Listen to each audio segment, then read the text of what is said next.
Hello, and welcome to another episode of Now Who Would Have Thought?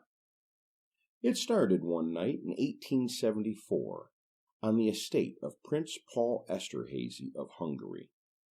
In the Hungarian nobleman's stables was foaled that night an ugly horseling. This was unlike any foal that had ever been seen around this elegant place before. A knobby-kneed, spindly-legged, short-necked mare colt, which they named Kinsum. The first thing Prince Paul did is figure out a way to get this newcomer off of his estate. This he did craftily by selling several horses in a package. The new owner had to take her to get the others. So the homely, ungainly little filly had a new home. But she was assigned the smallest, darkest, and most distant stall in the new stables. It was only a few nights later that a dozen dark shadows moved stealthily out of the surrounding fields and crept silently towards the stable door and disappeared inside. Minutes later, they emerged, two of them, leading by a loose strap one horse, and the horse and the other crouching shadows melted into the darkness. A band of gypsies had stolen Kinsum. Prince Paul later affirmed that when those gypsies were caught and that homely mare was returned to him, he asked the leader of the thieving band, why, of all his beautiful horses, why had they chosen to steal Kinsum? He said, there were 59 horses to choose from. Why this one? And he says that the dark-eyed gypsy chief replied something like this.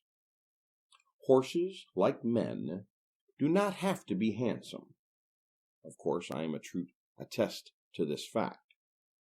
This ugly mare one day will become the greatest racehorse in the world. He said it was in the star under which she was born, that she could not lose. No matter what, she could not lose. Now, if that little sidelight had been manufactured to enhance the value of the colt, it seems to me that the colt would have been sold on the strength of it. But the Racing Form Research Department cannot find any record of any change of ownership. At any event, the gypsy was sent off to prison. Possibly because of his prophecy, Kinsum was actually entered into a race. Kinsum's name translates quite literally to my fortune. See, that's interesting, for her proportions were not right for a racehorse, weak hindquarters particularly. But in June of 1876, as a 2-year-old, she ran. And she won. Nobody was more surprised than the owner. He never tried to sell her again. In fact, 2 weeks later, Kinsum was entered in another race, and again, Kinsum crossed the finish line the winner. And here's a strange thing. They could never get Kinsum up to the line for the start. They didn't have gates in those days, and this ugly mare would lay back, standing lazily behind the starting line. No matter how hard the jockey would try, she never got over her instinctive sense of inferiority. She would not move up with the other horses. Only when the starter would give up and give the signal, only when the field was off and Kinsum would hear the sudden pounding of their hooves on the turf, then she would take off after the others and catch them and pass them. One day, Kinsum was entered to run against the winner of the German Derby. This was the continent's biggest race of the year. Kinsum was still grazing when the field broke.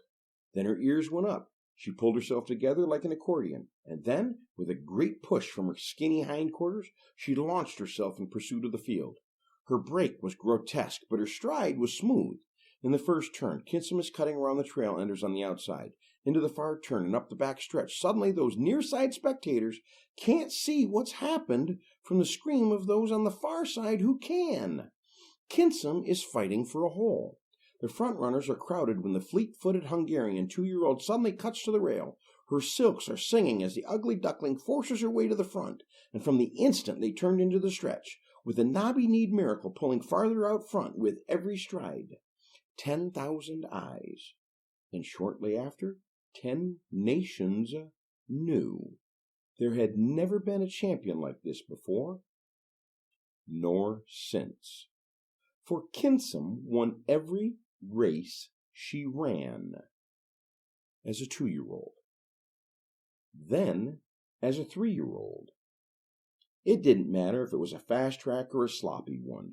The legendary prediction of the thieving chief of a gypsy band continued to come true.